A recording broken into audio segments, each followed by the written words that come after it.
427. Employee number 427's job was simple.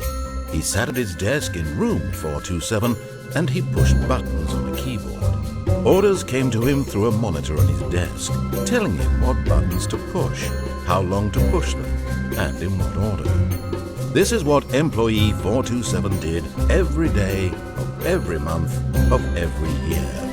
And although others might have considered it soul-winning, Stanley relished every moment that the orders came in, as though he had been made exactly for this job.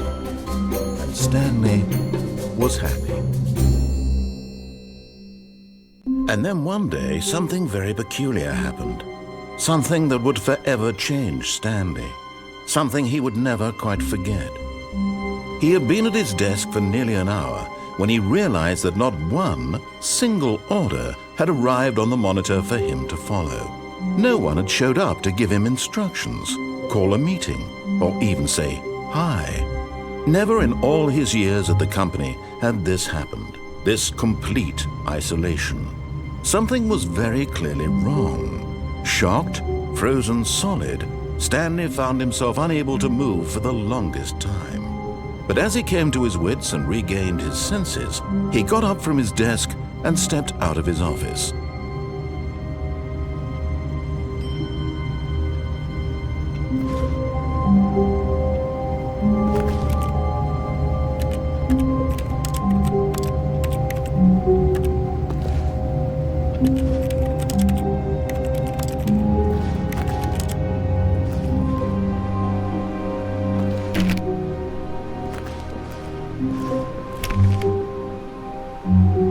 All of his co-workers were gone. What could it mean? Stanley decided to go to the meeting room. Perhaps he had simply missed a memo.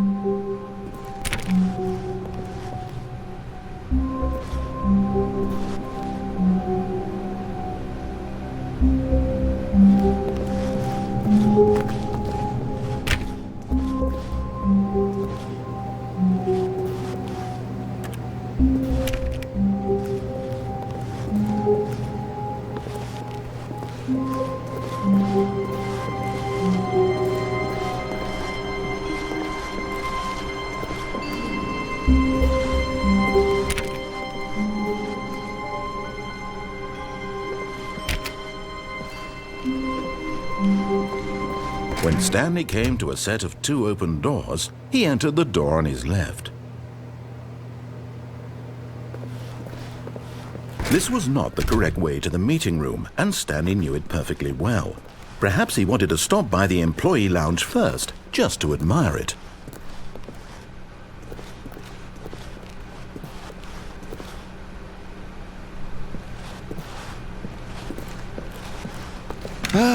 Yes, truly a room worth admiring.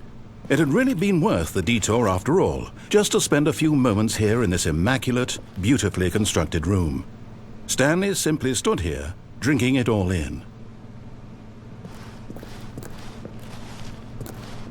But eager to get back to business, Stanley took the first open door on his left.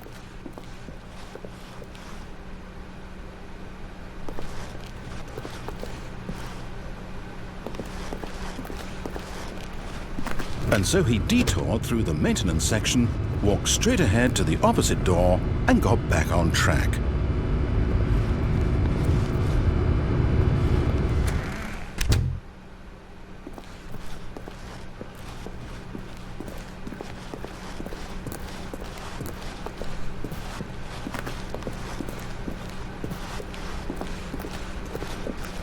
Yet there was not a single person here either. Feeling a wave of disbelief, Stanley decided to go up to his boss's office, hoping he might find an answer there.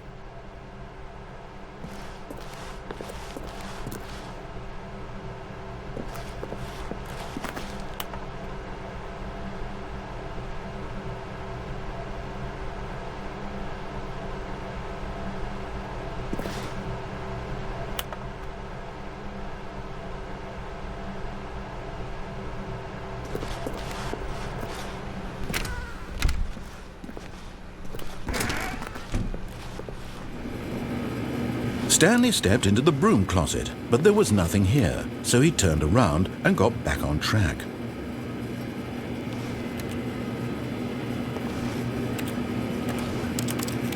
There was nothing here. No choice to make, no path to follow, just an empty broom closet. No reason to still be here.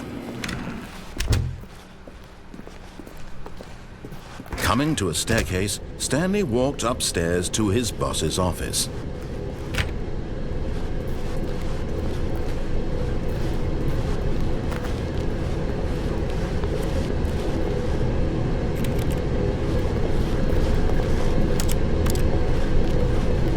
But Stanley just couldn't do it. He considered the possibility of facing his boss. Admitting he had left his post during work hours, he might be fired for that. And in such a competitive economy, why had he taken that risk? All because he believed everyone had vanished? His boss would think he was crazy. And then something occurred to Stanley. Maybe, he thought to himself, maybe I am crazy. All of my co-workers blinking mysteriously out of existence in a single moment for no reason at all? None of it made any logical sense. And as Stanley pondered this, he began to make other strange observations. For example, why couldn't he see his feet when he looked down? Why did doors close automatically behind him wherever he went? And for that matter, these rooms were starting to look pretty familiar. Were they simply repeating? No, Stanley said to himself, this is all too strange. This can't be real. And at last, he came to the conclusion that had been on the tip of his tongue. He just hadn't found the words for it. "I'm dreaming!" he yelled. "This is all a dream." Oh, what a relief Stanley felt to have finally found an answer, an explanation. His co-workers weren't actually gone. He wasn't going to lose his job. He wasn't crazy after all. And he thought to himself, I suppose I'll wake up soon. I'll have to go back to my boring real-life job pushing buttons. I may as well enjoy this while I'm still lucid. So he imagined himself flying and began to gently float above the ground. Then he imagined himself soaring through space on a magical starfield, and it too appeared. It was so much fun, and Stanley marveled that he had still not woken up. How was he remaining so lucid? And then perhaps the strangest question of them all entered Stanley's head. One he was amazed he hadn't asked himself sooner. Why is there a voice in my head dictating everything that I'm doing and thinking? Now the voice was describing itself being considered by Stanley, who found it particularly strange. I'm dreaming about a voice describing me, thinking about how it's describing my thoughts, he thought. And while he thought it all very odd and wondered if this voice spoke to all people in their dreams, the truth was that, of course, this was not a dream. How could it be? Was Stanley simply deceiving himself, believing that if he's asleep he doesn't have to take responsibility for himself? Stanley is as awake right now as he's ever been in his life. Now, hearing the voice speak these words was quite a shock to Stanley. After all, he knew for certain, beyond a doubt, that this was in fact a dream. Did the voice not see him float and make the magical stars just a moment ago? How else would the voice explain all that? This voice was a part of himself too. Surely, if he could just... He would prove it. He would prove that he was in control, that this was a dream. So he closed his eyes gently, and he invited himself to wake up. He felt the cool weight of the blanket on his skin, the press of the mattress on his back, the fresh air of a world outside this one. Let me wake up, he thought to himself. I'm through with this dream. I wish it to be over. Let me go back to my job. Let me continue pushing the buttons. Please, it's all I want. I want my apartment and my wife and my job. All I want is my life exactly the way it's always been. My life is normal. I am normal. Everything will be fine. I am okay.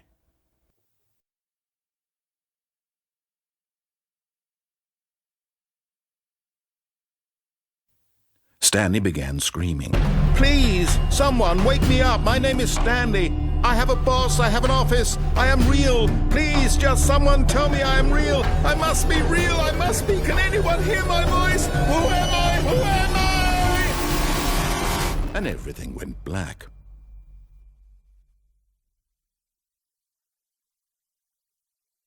This is the story of a woman named Mariella.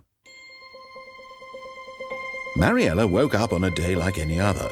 She arose, got dressed, gathered her belongings, and walked to her place of work. But on this particular day, her walk was interrupted by the body of a man who had stumbled through town talking and screaming to himself, and then collapsed dead on the sidewalk. And although she would soon turn to go call for an ambulance, for just a few brief moments she considered the strange man. He was obviously crazy, this much she knew. Everyone knows what crazy people look like. And in that moment, she thought to herself how lucky she was to be normal. I am sane. I am in control of my mind. I know what is real and what isn't. It was comforting to think this, and in a certain way, seeing this man made her feel better. But then she remembered the meeting she had scheduled for that day, the very important people whose impressions of her would affect her career, and by extension, the rest of her life. She had no time for this, so it was only a moment that she stood there, staring down at the body. And then she turned and ran.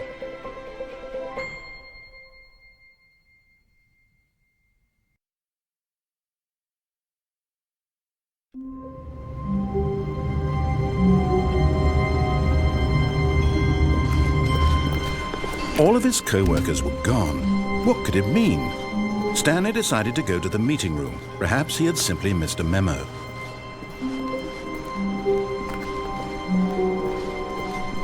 When Stanley came to a set of 2 open doors, he entered the door on his left.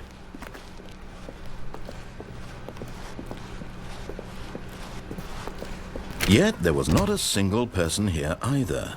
Feeling a wave of disbelief, Stanley decided to go up to his boss's office, hoping he might find an answer there. Coming to a staircase, Stanley walked upstairs to his boss's office.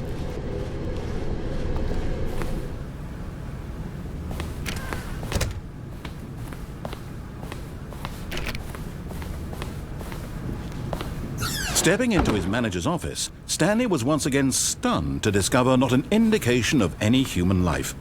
Shocked, unraveled, Stanley wondered in disbelief who orchestrated this, what dark secret was being held from him.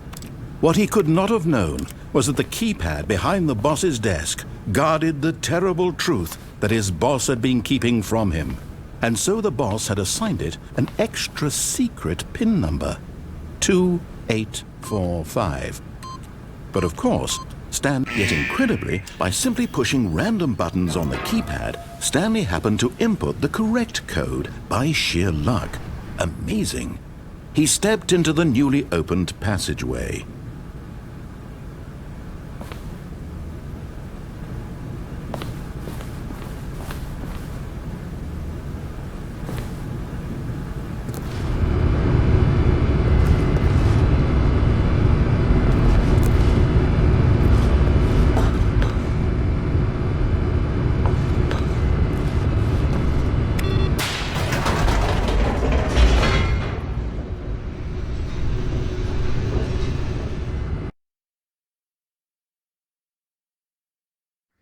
Descending deeper into the building, Stanley realized he felt a bit peculiar.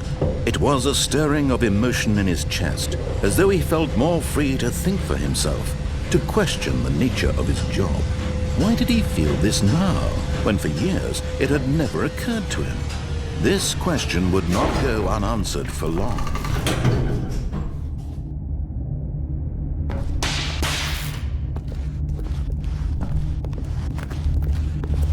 Stanley walked straight ahead through the large door that read Mind Control Facility.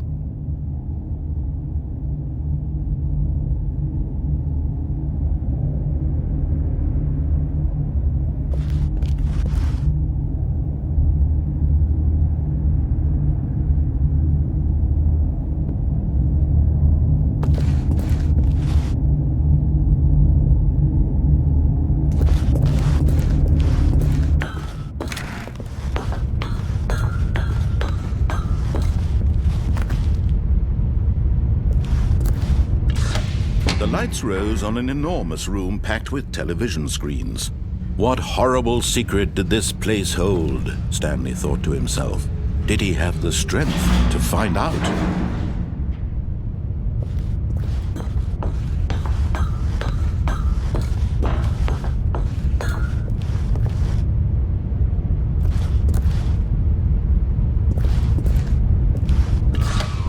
Now the monitors jumped to life, their true nature revealed. Each bore the number of an employee in the building, Stanley's co-workers. The lives of so many individuals reduced to images on a screen, and Stanley, one of them, eternally monitored in this place where freedom meant nothing.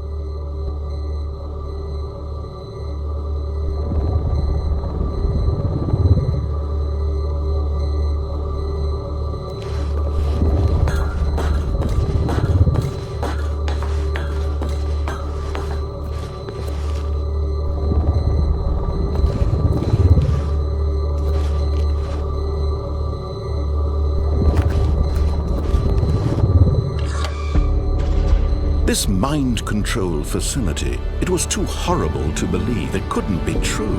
Had Stanley really been under someone's control all this time? Was this the only reason he was happy with his boring job?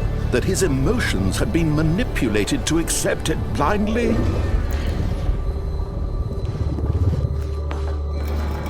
No, he refused to believe it. He couldn't accept it. His own life in someone else's control? Never! It was unthinkable, wasn't it? Was it even possible? Had he truly spent his entire life utterly blind to the world? But here was the proof, the heart of the operation. Controls labeled with emotions, happy or sad or content, walking, eating, working, all of it monitored and commanded from this very place.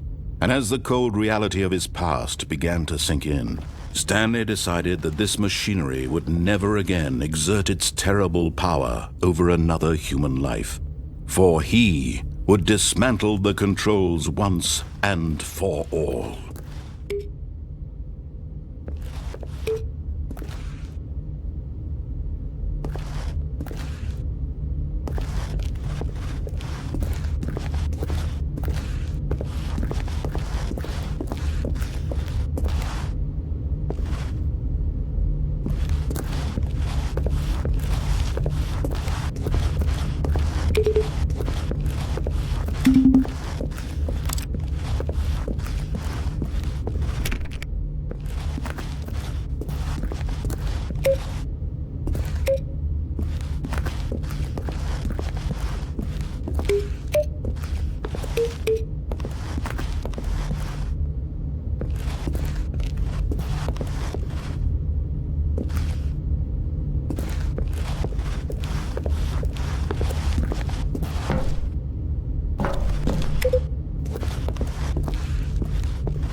And when at last he found the source of the room's power, he knew it was his duty.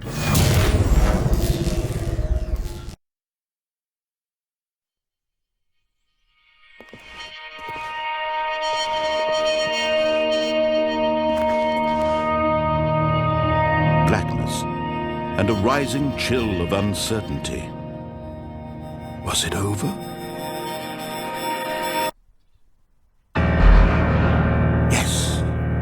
He had won. He had defeated the machine, unshackled himself from someone else's command. Freedom was mere moments away. And yet, even as the immense door slowly opened, Stanley reflected on how many puzzles still lay unsolved. Where had his co-workers gone? How had he been freed from the machine's grasp? What other mysteries did this strange building hold? But as sunlight streamed into the chamber, he realized none of this mattered to him. For it was not knowledge or even power that he had been seeking, but happiness. Perhaps his goal had not been to understand, but to let go. No longer would anyone tell him where to go, what to do, or how to feel. Whatever life he lives, it will be his.